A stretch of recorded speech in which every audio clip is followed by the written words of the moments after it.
We begin with breaking news from Syria this hour. Government troops have liberated the city of Mayadeen from Islamic State. That's according to the Russian Defense Ministry. With the details for us now, Nikki Urin. Mayadeen is one of the last remaining ISIL strongholds, so the liberation of the city is likely to come as a major blow to the terrorist group. Citing a military source, the Sana news agency has reported that soldiers are now driving the remaining jihadists out of the city, while work is underway on removing landmines and booby traps left behind by the militants. Mayadeen lies in the Deir ez-Zor province, situated just south of the provincial capital, and this area has witnessed some of the fiercest fighting between Islamic State and Syrian forces as government troops battle to push the Islamists out. Syrian Army troops successfully reached the outskirts of Mayadeen earlier this month, effectively trapping ISIS in the city. And of course, Russian forces have been actively supporting Syrian troops too, with a Russian naval task force launching cruise missile strikes on terrorist positions in Mayadeen, while dozens of militants have been killed in a series of Russian airstrikes across the province in recent weeks. And all this comes just one day after the Russian General Staff announced that Islamic State now controls less than 8% of Syria due to major successes of the Syrian troops. Less than 8% of Syrian territory remains under ISIL control. The Russian Air Force will continue its operations against ISIL and Nusra terrorists until they are completely eliminated.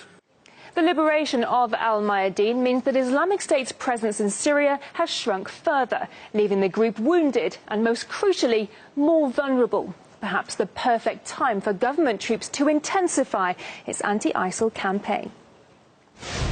Yeah, that's the situation as it stands. For more on this, let's join Amar Wakaf, founder and director of Gnosis, an organisation that reports on Syria and the Middle East. He joins us live. You're very welcome.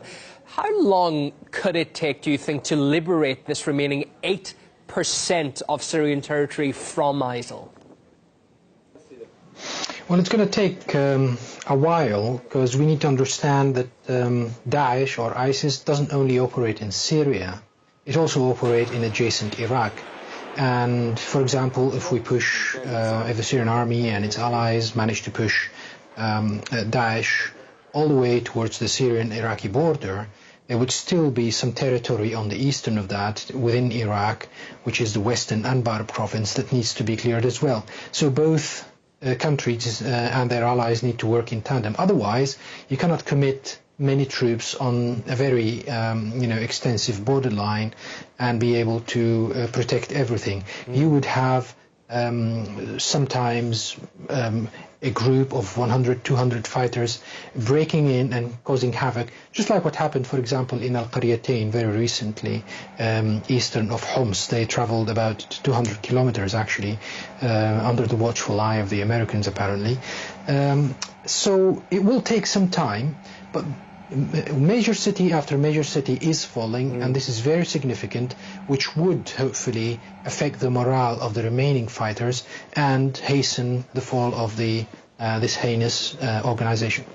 Mayadeen was liberated, I suppose you could say, relatively quickly, particularly in comparison with Deir ez-Zor, several parts of which are still under ISIL control. What have been the main differences in the two operations?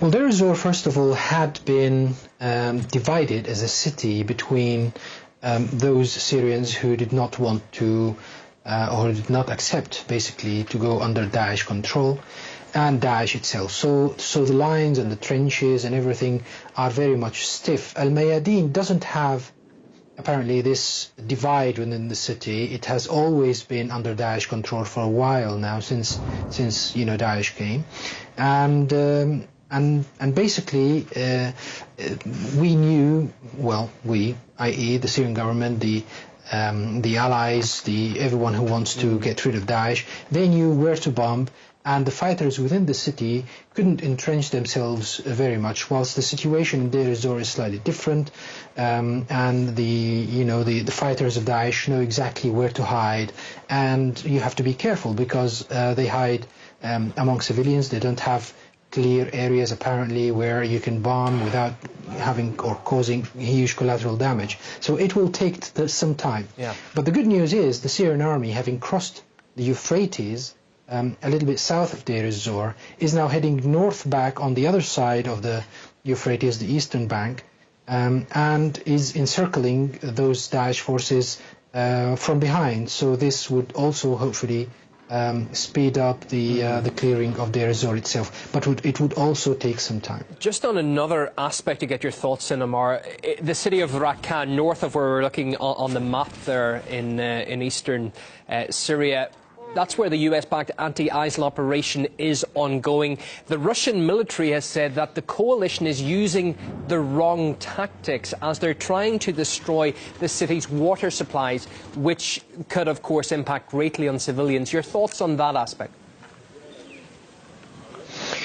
Well, yes, I mean, we're hearing a lot of reports that the bombing of the Americans since this operation started 4 months ago hasn't been very accurate, and they couldn't care less about what they are bombing, whether this is severe or, important infrastructure that the population could use later on or not. And apparently Daesh being hidden behind civilians all the time, this caused a lot of civilian casualties. But let me just give you one example of how the United States are not really up scratch in the game that Daesh is playing. A few weeks back, when the Syrian army and the Lebanese army and Hezbollah launched an operation in eastern Lebanon to get rid of Daesh, there was an agreement by which the Daesh fighters would go with their families using buses towards Deir ez-Zor. The Americans bombed and stopped those, and this backfired because now there is apparently an agreement for the remaining Daesh forces to get out of Raqqa, but they're refusing to go out without taking civilian hostages with them, which tells you that the United States policy has backfired, and they're forcing somehow Daesh to, even if they do not necessarily wish so, to hide behind civilians. So, you know, they haven't been very clever about this. We appreciate your time and thoughts as always. Thanks for taking it so early on this breaking news over the last few hours as well. Political analyst Ammar Wakaf speaking to us live.